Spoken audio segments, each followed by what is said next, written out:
We interrupt Dame time to bring you this special announcement. Jamal Murray's a bad man. This is Locked On Nuggets.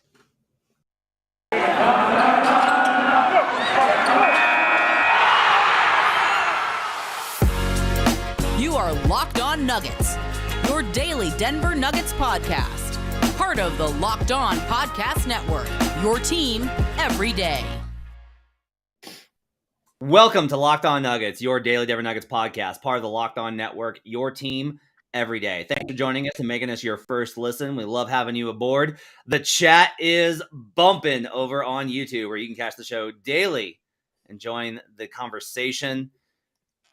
Today's episode is brought to you by BetOnline. BetOnline has you covered this season with more props, odds, and lines than ever before. BetOnline, where the game starts. My name's Matt Moore. I'm the senior NBA writer for the Action Network, joined by my colleague and friend, Adam Mares from DNVR, director of content. And Adam, the Nuggets win 121-120 in an absolute classic. People were saying it was one of, if not the game of the season last night. Ridiculous shot making down the stretch. And after a game where the Nuggets once again looked helpless defensively, looked like they were being overwhelmed, where the starters got absolutely murdered despite Nikola Jokic having a phenomenal game, Jamal Murray and the bench unit lead a comeback. Jamal closes the deal with big shot after big shot. Wow, what a win. Yeah, it was a big win. And honestly, like the defensive thing, that's a good offensive team. And when they have Damian Lillard, they've been great offensively. And they're like Dallas. What they do is hard to guard. It's just, you have to force them into their toughest shots. And I thought, not for all of this game, but down the stretch in clutch time, they did. Damian Lillard just hit them all. I mean, what did he have? 18 points in that fourth quarter, and they were step back three, side steps. Sometimes you can, do the right thing and still get beat. And I thought there was at least a little bit of that in the second half for Denver. But yeah, big win. Denver matched their great offensive play with their own offensive output, thanks to Nikola Jokic and Jamal Murray, both together and separately. And it was an incredible one. I posted the video over at the Locked On Nuggets channel of the sideline view of Jamal's game winner and showing just how many times he shook Jeremy on that shot. Now, Jeremy gets back into the frame. Like, Jeremy makes a really good contest with his length. I will say, like, he got Jeremy, I think, 3 or 4 times down the stretch. Just really pretty good defense, but Jamal was able to shake him.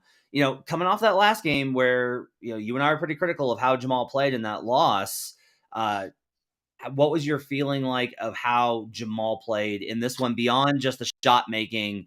What did you see from Jamal?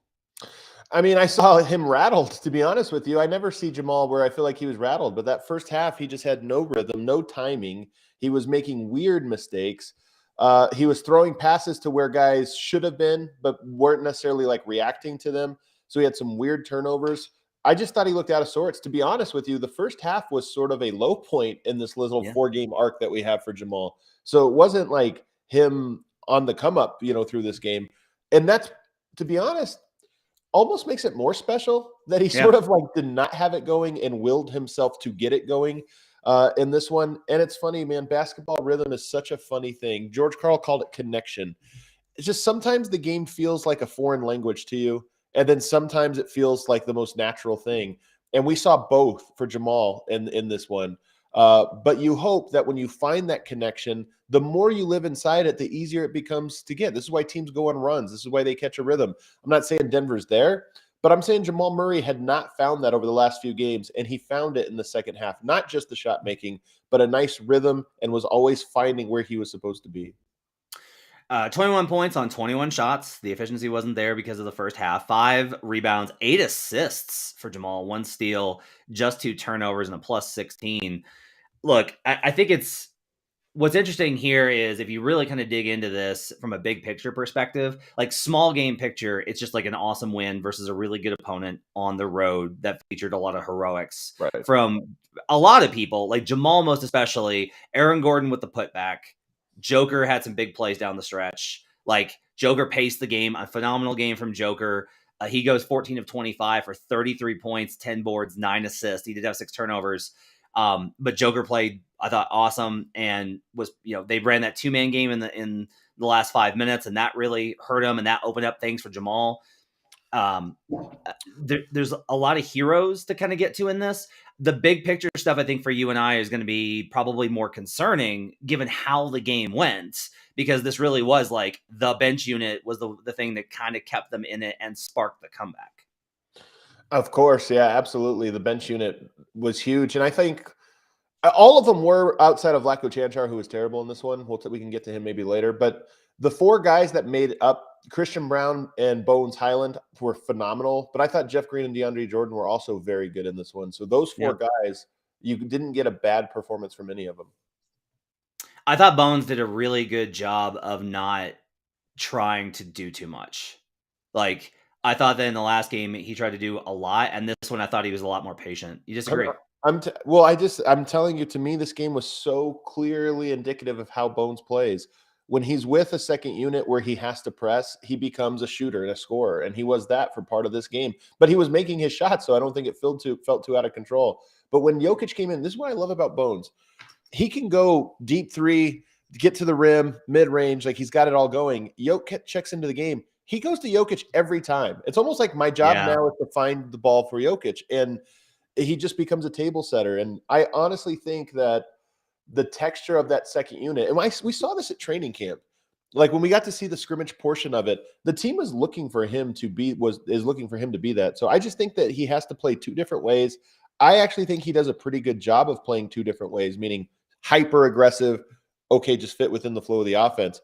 It's just tough because that second unit doesn't always score, and sometimes he has to be that aggressive.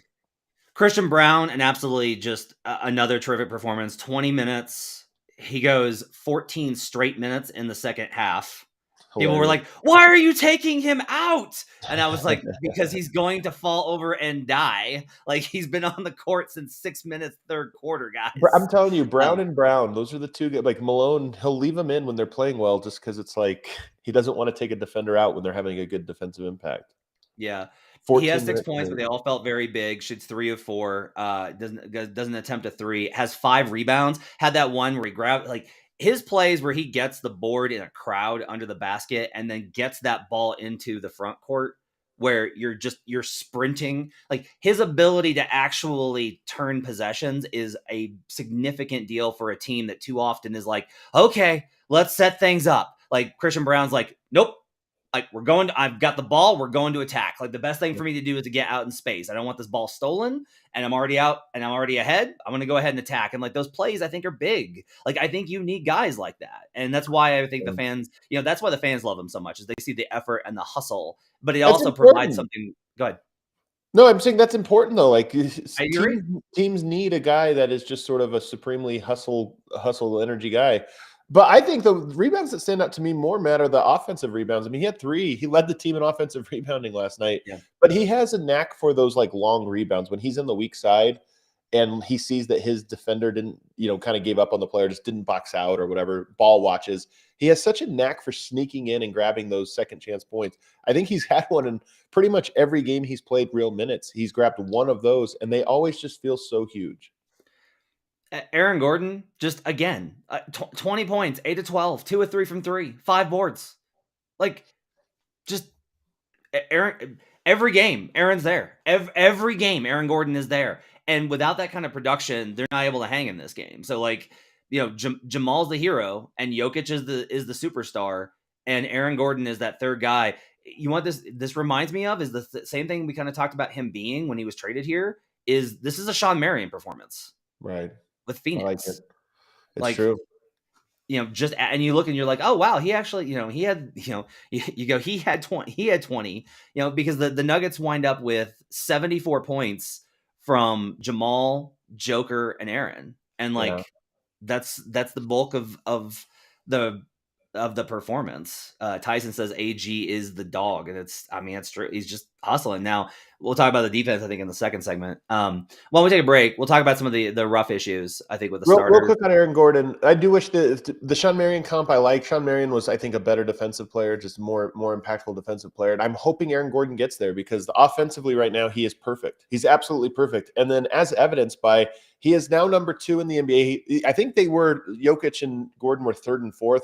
They've moved up to 2nd and 3rd in 2-point field goal percentage, with Aaron Gordon leading the way, 69.6%, which is just crazy. 69.6% inside the arc on the type of volume he's getting. And then Jokic is right behind him at 68.7. We'll take a break. We'll come back and we'll talk about what? Bol fifth. Bol fifth. We'll come back. We'll talk about some of the issues with the starting unit.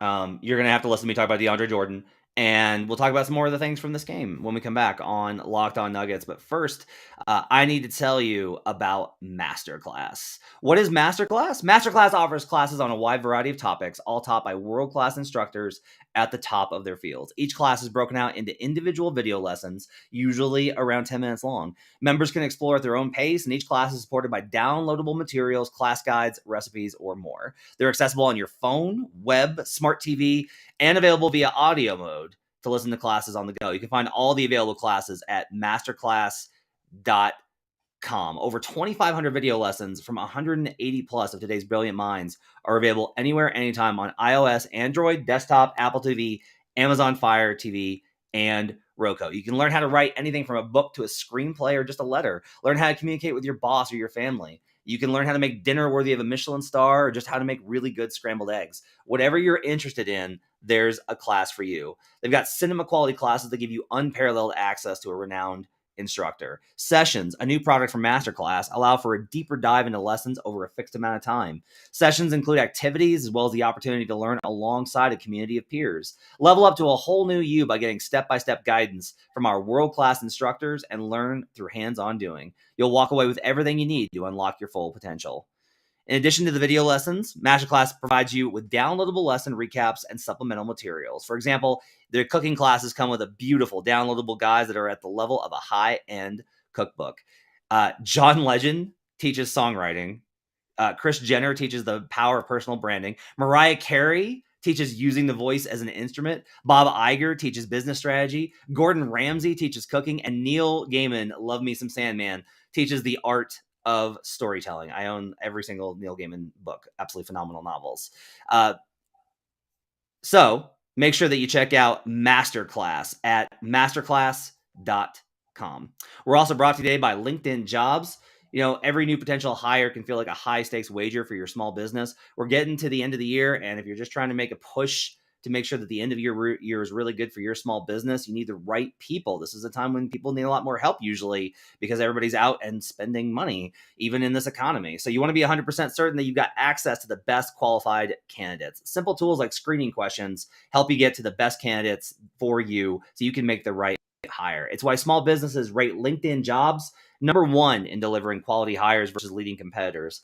LinkedIn Jobs helps you find the qualified candidates you want to talk to faster. Post your job for free at linkedin.com/lockedonnba. That's linkedin.com/lockedonnba to post your job for free. Terms and conditions apply. We'll be right back on Locked On Nuggets.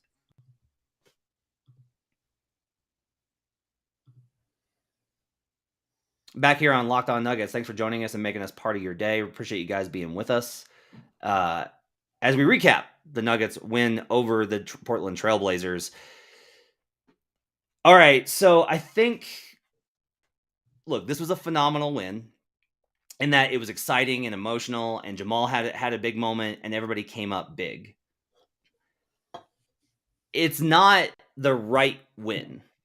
Does that make sense? Why is that? Because they didn't win with defense? They still had problems on the defense. They still had so many issues on the defensive end. It took a frantic comeback from the bench, which we know is difficult to rely on. The starters got annihilated. And if you look at a lot of the performances, like, this is not the model of what you want a Nuggets win to look like this season. They're not going to be that way all. But we're still looking for that, right? Yeah, but I think that's the in a lot of ways the wrong lens to look at it, in my opinion. I mean, when you're on a 3-game win streak, it's like stop the bleeding, just figure out a way. And to me, that's what this was. This is why I talk about, if you ask me about why the starter struggled, I thought because Jamal Murray in particular struggled for a stretch in the first half alongside the starters. He looked terrible in his 2 stints to start and to finish the half, and that's where Denver got killed. But I think that, to me, this was a game of like getting over the hump, getting over that. So did they look like a championship team? Absolutely not. But you just had to get over a certain proverbial hump when you're on a 3-game losing streak. And that, to me, was what this game was about. They played hard. They gained confidence. and they just found a way to win, to say like, okay, take a breath now. Losing streak's over.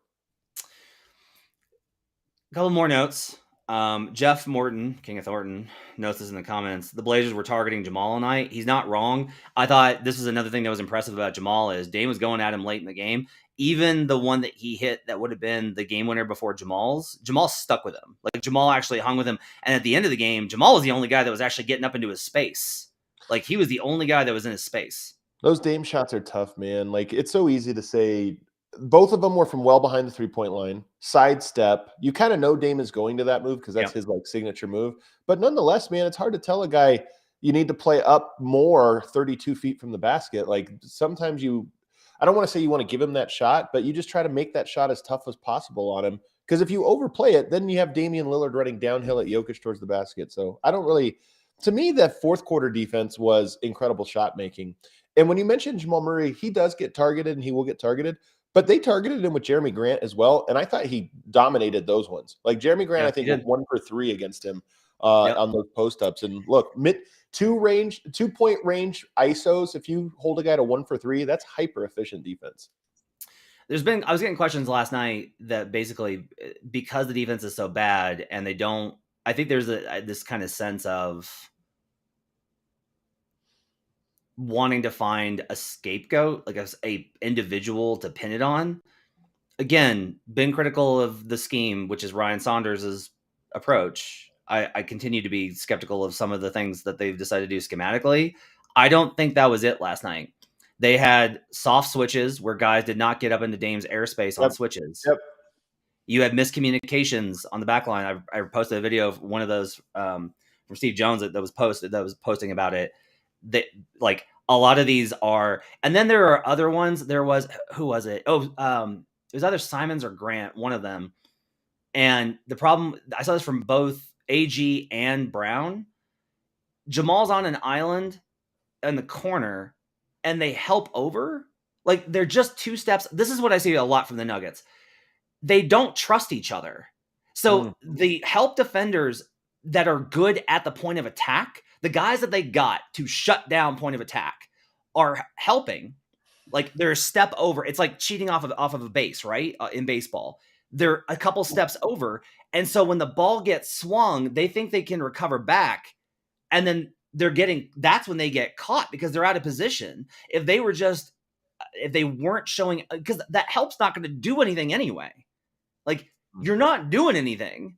Like if Dame's driving, he's not going to care that you're there. He's not going to be like, oh, I might get the ball. No, if he's in the corner, he's not worried about your help above the break.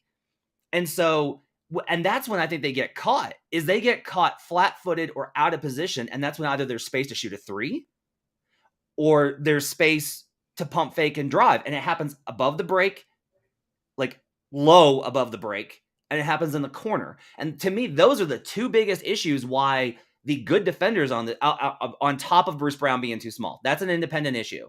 But like Brown should be good on those closeouts and things like that. And KCP should be good on those. And AG should be good on those. And all 3 of those guys get caught trying unnecessarily to help in situations. That was my read on last night and for the season. I mean, there's clearly a lot of mistakes and a lot of breakdowns that are happening. I don't think it's just that. I mean, there was one of the biggest killer possessions. Actually, there was a couple of them where Denver played great team defense in the fourth quarter all the way for 20 seconds. And then the last 4 seconds just got beat 1-on-1 off the dribble in the prayer situation. So I think there's some bad personal containment and individual containment and things like that as well. So it's not, to me, it's just, I say that to say it's not just one thing. Denver is mistake prone on the defensive end as well. But here's the thing. We've been talking a whole lot about the hard part of the schedule being over this or that. It's actually starts now where it really begins in earnest. 20 of the next 25 are at home. That's an incredible stretch of home games. To me, this is the put up or shut up moment for the Denver Nuggets defense. This is the point where you're going to be at home. You're going to get to be able to build a body rhythm, right? Because you're going to be going to sleep at the exact same time, waking up at the same time for an extended stretch here. Be around your families, but also they'll probably be on a more consistent practice schedule. And I don't even mean practice. I just mean shoot around. Everything where you go through your defensive principles and this or that should be more consistent through this next 25 games than it will be at any other point in the season. So to me, This is the point where if I'm Michael Malone, I'm looking at it and I'm starting the clock right now and judging the next 25 games to see if there's a defensive improvement. I heard this from a scout this week, and I thought it was really interesting. He was saying that one of the advantages of being at home is you can get a group of guys together because they're like, you have more built-in time because you take out the travel time. So you can get guys in and be like, hey, we want to work on something. Can you guys come in and we're going to work on this? It's not even everybody. It's sometimes just like the starters, the 3 guys. Because he was saying that so much of what happens in actuality when it's shoot-arounds and practice is one-on-one work. It's coaches working with guys on individual stuff. And to fix some of those things, you have to be able to get guys in the room, and being at home is when you can build in that time. Because otherwise you're trying to do it in a hotel ballroom after everybody's been traveling until 3 a.m. Right. Yep. This was kind of an example. It wasn't the only one, but this was the one that kind of stood out to me. And you and I think are going to be on a little bit different sides here. Jamal had a solid defensive sequence against Dame, but Brown hedged, and that's why Simons had a shot. So Brown is small, and that's why Simons was able to rise over him. But Brown probably takes that shot away if he's not hedging over to help Jamal. Does that make sense? Yeah, but you have to though in those moments. Like to me, that was not a defensive miss. You want to make a player of Dame's caliber think that you're sending the hard double. You have to give him that thought process. To me, that was a good defensive sequence. It's just, and it's funny because here's my real hot take that I shared last night, and a lot of people said they didn't think it was a hot take. I do, and it sounds like I'm being hard on Bruce Brown. Bruce Brown's been great this year. He's going to continue to be great. I do wonder, though, if as in our search for the Michael Porter defensive replacement, Michael Porter clearly the best option offensively at the 3. I do wonder if Christian is going to surpass Bruce as the option there by virtue solely of the fact that he's so much bigger than him. Because that to me was a play where you did everything right, recovered right, contained well enough. I mean, Simons in the mid-range off dribble movement, like, all right, we'll live with that. But he just had no chance contesting it because he was just not tall enough. And I think here's one of the things that you want to get to is you want to get to a point in the season. I want to credit Malone for this because 2 games in a row, he's been like, all right, let's see what Vlatko can do. Oh, nope, that was bad. Never seen again. More than that, no, you're doing this wrong, Matt. He gave Vlatko like 10 games because the first 3 or 4 were fantastic. These last 2 have been bad, but it's not like this was Vlatko's first games he played all year. He's just played really badly these last 2. That's all I mean. I'm saying in the course of a game. So my point here is not about anti-Vlatko. I'm trying to make the point of I've defended a lot of Malone's decisions based off of everybody wants, like, they want consistent rotation minutes. The starters need that because they play more and they get that because they make a ton of money. But guys like Christian Bruan, Vlatko, even Bones to a certain degree, DeAndre, Jeff, you should mix and match. You should try different things. Like, I'd love to see like a Bruce Brown, Christian Bruan, like a Brown and Brown combo where you have Bruce's, IQ and veteran ability, but you also have Christian's size, right? It's hard to get those 2 guys into a set rotation because then, like, who are you taking out, right? Especially when MPJ's back. But being more flexible with the second unit, I think is a really good thing. He plays Zeke in the previous game. He plays DJ in this one, and he got pretty good results from both. Yeah, 100%. George Karl used to be great at this. I think your top 8 guys are usually pretty set, but the last few guys, I do think you can. I think you have to have kind of know going into a game, hey, we're probably going to go here, but stay ready because we're going to go to the other guy tonight. We like the matchup, but I do think that after your 8 guys, you should have your 9th and or 10th guy as being a little bit more malleable. And in this case, those guys to me, I mean, I guess we can do this in the next segment. Like, who are the top 8 guys? Because I wonder if our top 8 guys are going to be the same or not. That might be a good tease for third segment. Yeah, let's go ahead and take a break. When we come back, we'll talk a little bit about whether or not this is the set rotation for the Denver Nuggets, or at least a solid structure for it. We should ask who is the set? Who are the set guys and who are the valuable guys? We'll do that when we come back on Locked On Nuggets. First, I need to tell you about BetOnline. BetOnline.net is your number 1 source for sports betting info, stats, news, and analysis. I bet on the Houston Rockets last night. I made mistakes. I made mistakes. I had them power rated higher. The Spurs have been the worst team in the league. Will not make that mistake again. Get the latest odds and trends for every professional and amateur league out there, from football to basketball to soccer and esports. We got it all at BetOnline.net. And if you love sports podcasts, you can find those at BetOnline as well. We're always the fastest and easiest way to get your betting fix. Head to the website today or use your mobile device to learn more. BetOnline, where the game starts. We'll be right back on Locked On Nuggets.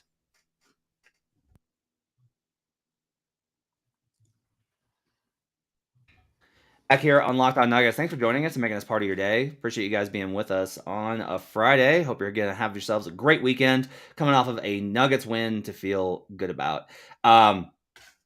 Okay, so I'm interested in your thoughts on the rotation, simply based off of the fact that we've seen essentially different variations of it in the last 2 games.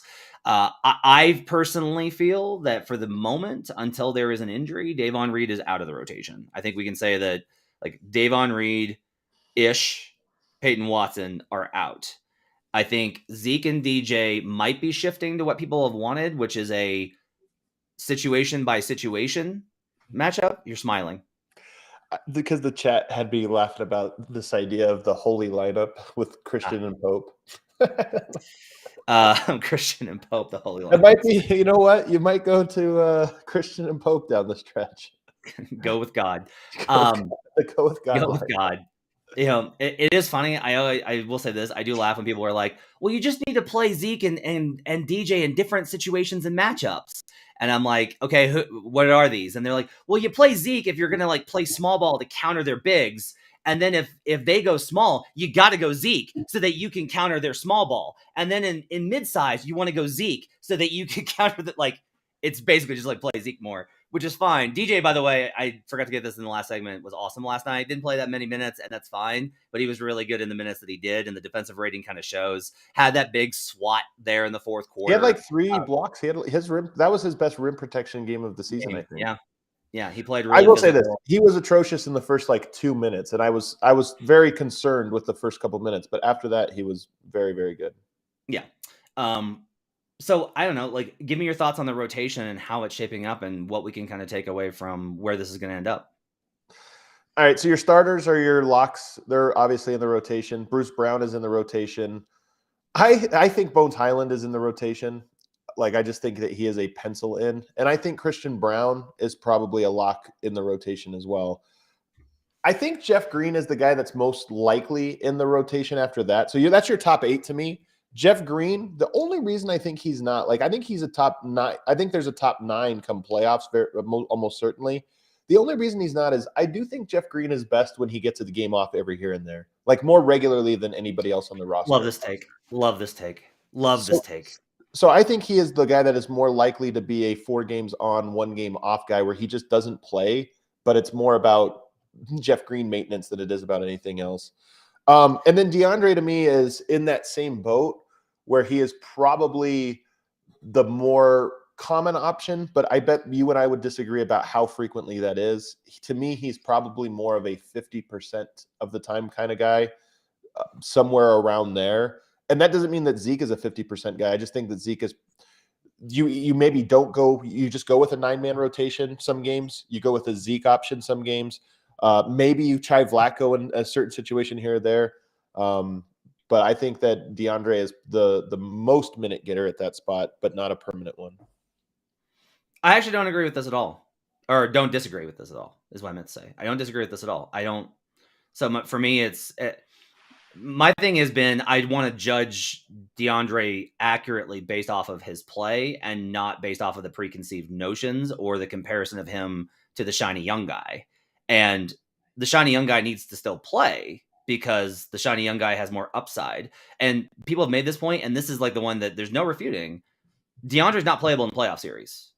Like maybe a certain matchup that I cannot think of off the top of my head. Teams don't really prepare for DeAndre in the regular season, but they will in a postseason where they will find a pick and roll. If you face Portland, Dame's going to come back in the second unit without Joker or Simons. Honestly, it's just whatever it is. It's going to be like DeAndre's going to play drop. We're going to run this pick and roll to get to the foul line and elevate for wide open jumpers. Yep.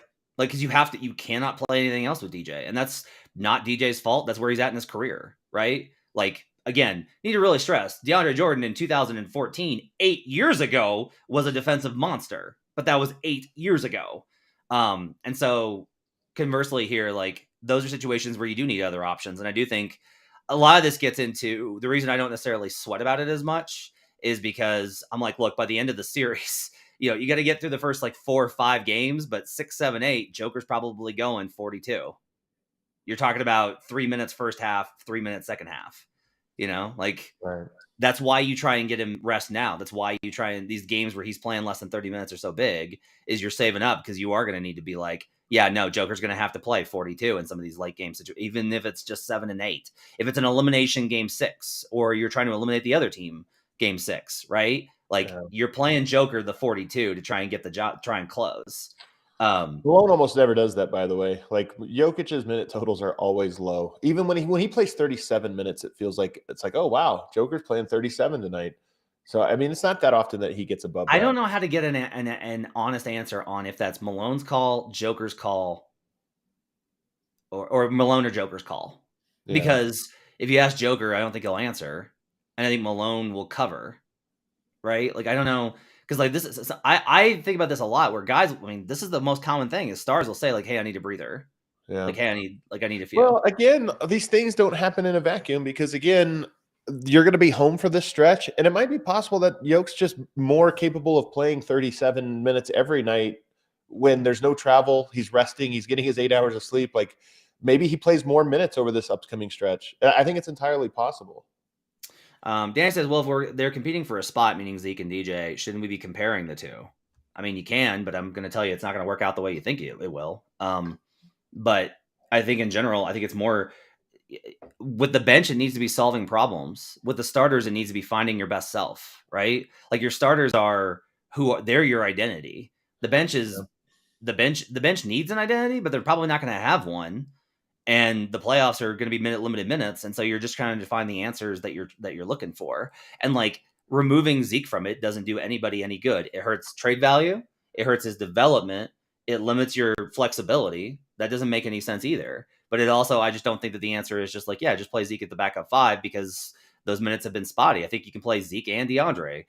People want to see the Zeke Vlatko combo. I think it's probably worth taking a look at. Like that's only played 38 minutes so far. So those are all combos. What do you think about my take that it's possible Christian Bruan is part of a Denver's best lineup? We haven't really seen it. Like this is not a lineup that we've actually seen a ton of minutes of.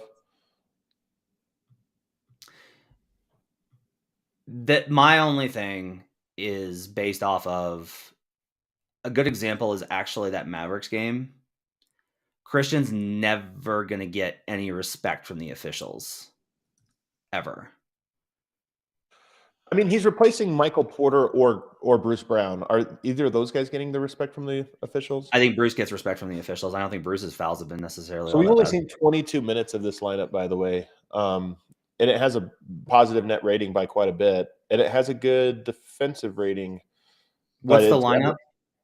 Well, I'm just looking at, if you look at the starters, but with Christian Bruan it's 16 minutes, Matt. We can't extrapolate anything off of this, but it's okay to talk about the idea though. I'm okay. Like I'm never going to be like Murray, KCP, Christian Bruan, Aaron Gordon, Jokic. And you think about it, I actually think it's your best 2, 3, 4 defensive combo pretty easily. I mean, Aaron Gordon's easily your best 4 defensive guy, KCP easily your best 2 defensive guy. And then it's Christian Bruan at the 3, who again just he's a great solid defender, and he has the size to be he's the only guy that defends that's an actual 3-sized player. Yeah, I mean, I agree. Like, I think it's an interesting question of if you can't play MPJ, do you play Bruce Brown or do you play? That's what I'm getting at. Which Brown? If you're not playing, because I think MPJ is still the guy that you shoe in there, but we know that Malone will go to a more defensive oriented lineup at times. And I don't think you're there now because you have to, especially when you talk about a rookie being part of a closing or big time lineup, you got to like extra earn it, for the whole team to kind of buy in. But I do think it's something that I wouldn't mind bolstering those minutes just a little bit to get a bit of a sample size and to see how it defends, because I have a suspicion that it's going to defend at a pretty high level.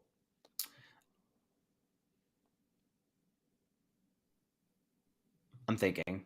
I think the big key here is you should just go ahead and record a segment where you say this is what they should do and they're not doing it, and it's frustrating because I think Malone is always going to be is going to trust. I mean, think about how much he's talked about Brown, right? Like which one? Christian. Or I'm sorry. Think about how much he's talked about Bruce, right? With the Tatum stuff, Right. and we just we haven't seen that. Yeah, Now, I'll I know also it's not say fair. like how I always get to this is basically, I think I you're approaching more of a Bruce Brown is limited by X, and I'm still in. I think Bruce Brown is limited by X, but if he plays better, he can overcome that, right? The thing is, I think he's playing way better than expected offensively. This is the thing about he's actually offensively been he's hitting threes. He plays off Jokic well. But defensively he's way worse than expected. Yeah, and I guess the question is, there's probably a healthy middle between Malone's idea of him and where he's been this season. There's probably a middle ground where it's just he played great defense for 2 months or a month, right? Remember that January stretch where he was locking down dudes, right? And maybe some of this is Malone finding matchups that work better for him, regardless of who it is. And I think he can guard elite guards a little bit. I think it's going to have to be a change in approach, though. Go ahead. Here's my real take, and it has nothing to do with Christian Brown. I think the Nuggets are 4/5 the way there to their best lineup. I think Murray, KCP, AG, and Jokic are that's a championship. You just need a 3, and you need a 3 who in particular has length and defense. I know this is an unfair game to play. If you threw Mikal Bridges into that lineup, you'd be like, oh, that's the best team in basketball. You're getting it done. Christian Brown's not Mikal Bridges. But my point is you're trying to find a guy that has length, defense, and is not a liability on offense. He doesn't have to be dynamic, but just somebody that's okay, he's open. That's okay. We'll let him shoot. Can he drive to the basket every now and then when there's he has a favorable head of steam or whatever? Yes. We're not sure if Christian Brown can be that guy, especially at the highest levels or whatever, but he's the closest on the team at both size, defensive capability, and at least the offensive tool set to be a 8 points per game guy in that role. Yeah, you want to know what maybe the long-term takeaway is, that this puts a lot less pressure to figure out how to retain Bruce. We're so early on that. I kind of agree. I know you do. I love Bruce, and I love Bruce. People think I'm a Bruce hater. It's more about you have to find the fit. I love Bruce. I would love for him to be back because he has a real important role on this. When did you first kind of get in on Christian Brown? What was the point where you converted to Christian Browndom? I don't know. What's funny is I liked him in summer league. He just couldn't make any shots, and I think that's the thing that stood out. But every single game, it was 3 steals, 2 blocks, and you watch him, and he just doesn't make mistakes. So I was like, let's see if he has any offense to him. And then when you saw a little bit of that in the preseason, I was like, okay, I think that the things he does defensively, I think, are so massively underrated. If he goes through a cold stretch, does that change the equation? No, because his offense, his offense yesterday, obviously they needed it because the margins were so small, but they were all surprises to me. They weren't that's what he does. I was like, oh, wow, impressive hard drive to the basket. I have a non-Nuggets question for you. Pelicans play the Suns tonight at home. They're underdogs at home, which I do not think is. I do not think that the Pelicans should be underdogs to the Suns at home right now. I think I'm approaching the question of honestly, are the Pelicans the best team in the West? You can't do this though. You can't do this until you see them with Ingram healthy for a stretch, because this. They've been great without Zion. They've been great without Ingram. We haven't seen them be great with both of those guys. And Willie Green, if there's a coach that I trust to figure that out, it's him. But it's the same with the Michael Porter piece. It's we got to see him together to see if this is the right combination. It's just we never get an extended look at it. Yeah. It's also really funny because if you ask people that don't pay attention to the plus minus and the advanced stuff, how much does MPJ matter? A lot of them are going to be not that much. That's what I'm saying. That's what I'm saying is the numbers look great on it, but we're not convinced yet that Michael Porter is going to elevate this team to beat all these losses they took for sure. When he's back, you win those. I think there's a good chance that's true, but I don't know. Did you have any thoughts on, we didn't really talk about this. Did you have any thoughts on Joker last night? We didn't really talk about Joker last night. I know. We take him for granted so much. I thought he was great. He was aggressive. He made his shots. I thought he set the he did a good job of picking when to be hyper aggressive and when to kind of just play with other guys. So I thought he was great. I was surprised when Nurkic blocked him in the clutch. That was the one play that kind of shook me, as I was so surprised. You never see Jokic get blocked. You just don't see it, and you especially don't see it in the clutch. So you take that one play away, and he was awesome.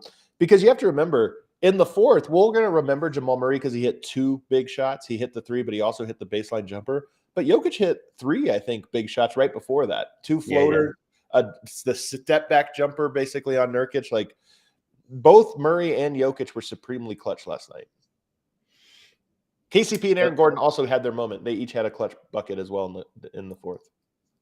Joker has a missed free throw and got blocked in the clutch. Is Nikola Jokic no longer clutch? You know what's funny, man? So Dave DePore put this out about how he hadn't missed a free throw in the clutch since like 2018. And it's weird because I feel like I always remember him missing free throws in the clutch. Don't you? Dave DePore put that stat out, and I was kind of like, is that true? I feel like I remember. Maybe it's just like, I know he did it in Eurobasket and in the World Cup qualifier. So maybe that's what I'm remembering, him missing them. I have my big take on that is I think that his free throw percentage drops by 10 to 15 percentage points amid MVP chance at Ball Arena. Not kidding. Not kidding. All right, that's going to wrap it up for Locked On Nuggets for today. Hope you guys enjoyed the show. We'll be back over the weekend. I'll probably try and get one in tomorrow. Thanks for joining us. Hope you guys have a great weekend and stay safe. We'll see you guys again on Monday. No matter what, Adam and I'll be back on Monday with another episode of Locked On.